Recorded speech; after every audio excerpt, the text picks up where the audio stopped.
So in this video we're going to be doing regular ICM, which is intentional camera movement, whereby you move your camera around up and down, left and right, circular, whatever you like. We're going to be doing panning, which is when you've got a moving subject like someone on a horse or a bird going across, something like that, cars going across, or a man on a bicycle going across like that. And you track the subject with your camera and use a slow shutter speed to blur. And we're also going to be doing tripod-based ICM, which is where you have your camera on a tripod, but you loosen it off so that you can turn the camera around quickly like that. So we're going to be doing those three types of ICM today. So to make an ICM image, you just need a very slow shutter speed. So you have to either use your aperture at the smallest aperture you can get, which has got the largest number, which in this case, with this lens, is f/38. Yours might be f/22 or f/32. So you can use that aperture so that you're letting much less light in, which will give you a longer shutter speed. Or you can do what I've done here, which is screw on an ND filter. ND means neutral density. And this is a 4-stop filter, so it's slowing the exposure down by 4 stops. So instead of being 60th of a second, it would be not a 30th, not a 15th, not an 8th, but it would be a 1/4 of a second. But I'm actually going to be using this at about a 1/6 of a second, which is about right for what I'm going to be doing with these poppies. So I'm going to point my lens at these poppies and just go up and down like this with my camera. I've tried side to side and it just doesn't look right. So I'll show you this up and down image. There are several and some of them are better than others. So bear with me.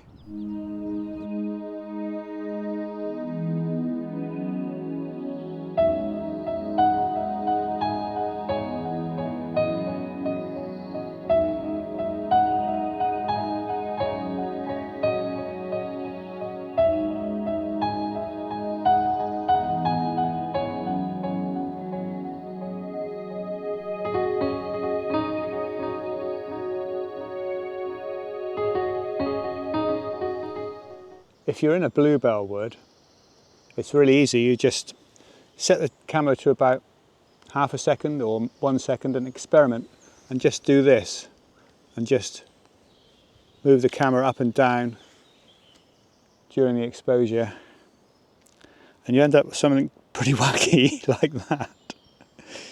Oh well, I'll keep trying that and hopefully get a better version. I think perhaps a slower shutter speed would be worse. So I'm going to go a bit faster and try zooming in a bit more. Set the focus.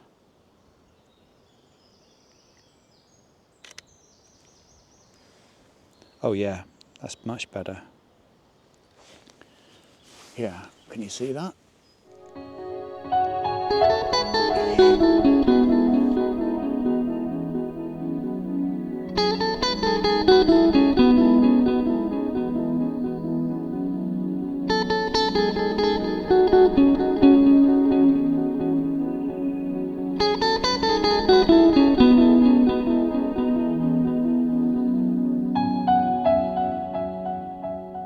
So shooting ICM, intentional camera movement, at dusk is pretty easy because you just got to, even with a long lens like this, you can just poke it around, move it around, because it's all about blur, so it really doesn't matter about the shutter speed at all.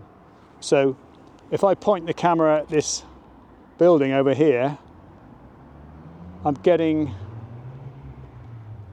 about half a second exposure, which should be about right. So I'm just going to move the camera around, take a couple of shots, side to side maybe, and zoom in and out a bit.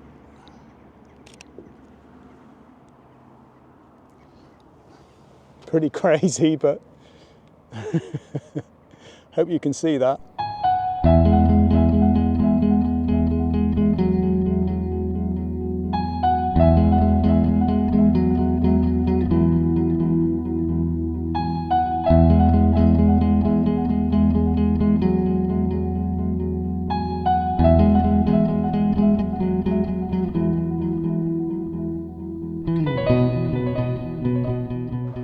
In 1982, or it might have been 1983, I used to live in Bristol on quite a busy street, and I did my first ever ICM image then.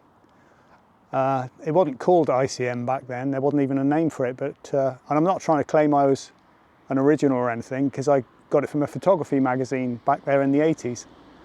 So I was at a place a bit like this junction, and if you get it at twilight, so there's still some light in the sky, you can get some really good colours.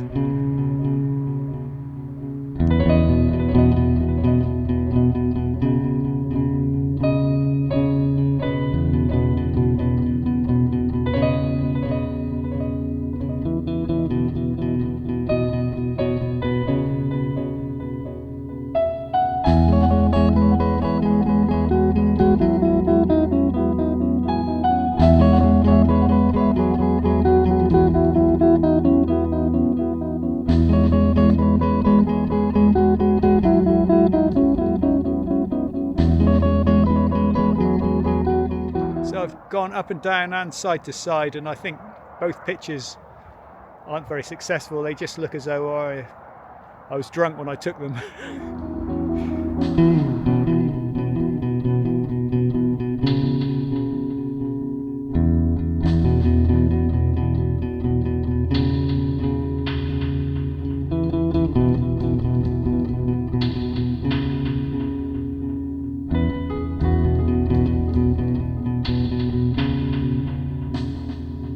Focus on infinity, and I'm just going to do a weird kind of focus, ICM of this, and it's going to be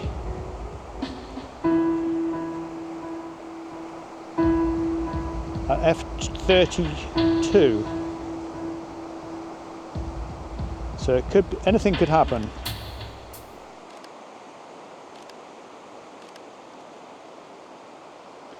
And it looks terrible. It's not a long enough shutter speed, so it just does not look good. I'll wait till the sun's gone down a bit more, and then I'll be able to try it again. Beautiful end to the day. Fantastic. Right, what exposure we got now? 1/6 of a second.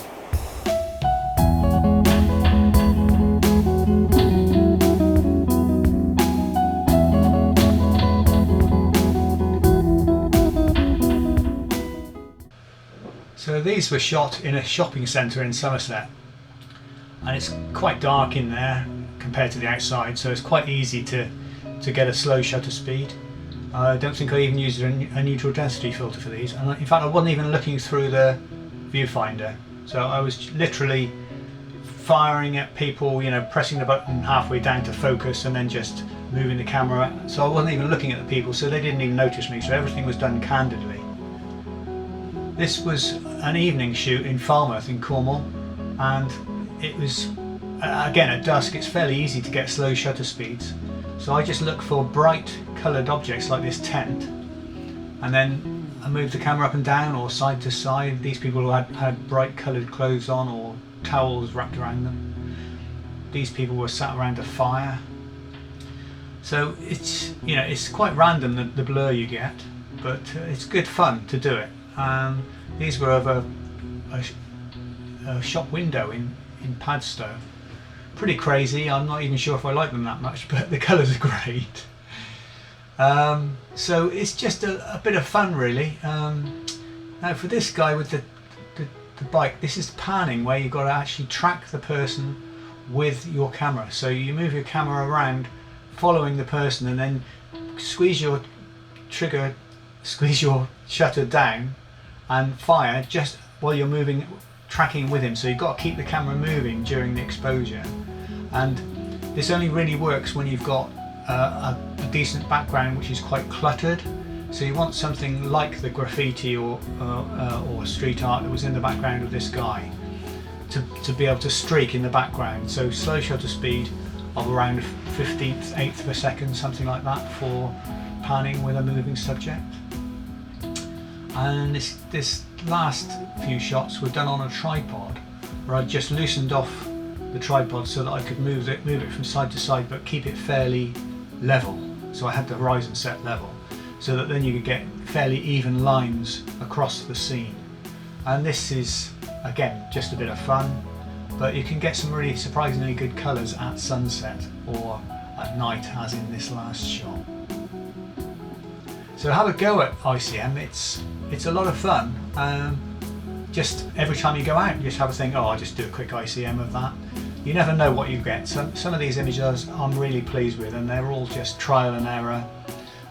There are a lot of bad shots, so if you're shooting film, in fact, just don't do it with film. I wouldn't. Just use your digital to do it, because it'll cost you a lot of money in film otherwise. Well, thanks for watching, and I'll see you next time. Bye for now.